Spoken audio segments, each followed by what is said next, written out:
భిక్షాటన చేస్తుందంటే ఈ గవర్నమెంట్ ఎంత భయంకరమైన స్థితిలో ఉన్నదో మీరు అర్థం చేసుకోవాలి. ప్రజలు కూడా ఇట్లా తిరగటం కాదు, ఇల్లు తిరిగి అడగాలి, నువ్వు కూడా అడుకోవాలి.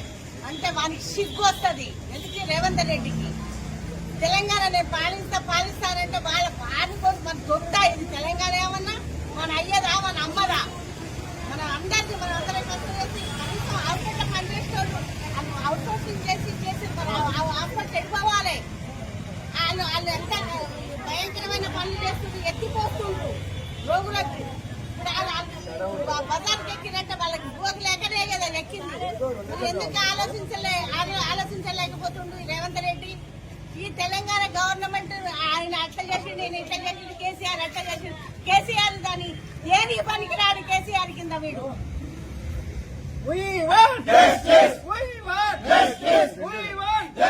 పెండింగ్ లో ఉన్న జీతాలను వెంటనే